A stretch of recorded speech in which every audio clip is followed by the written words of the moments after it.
Assalamualaikum warahmatullahi wabarakatuh. Hello everyone. For today's project, we are going to make an environmental poster.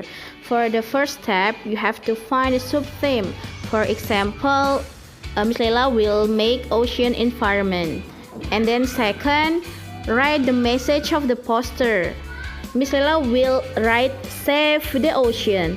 Write it with big font. And then third, start to sketch your poster. And then finish your sketch. Fill with the color.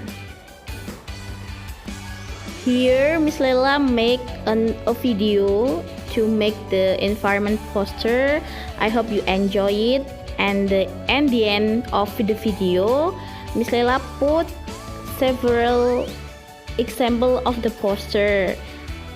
I hope it helps you to find an inspiration. Okay, enjoy.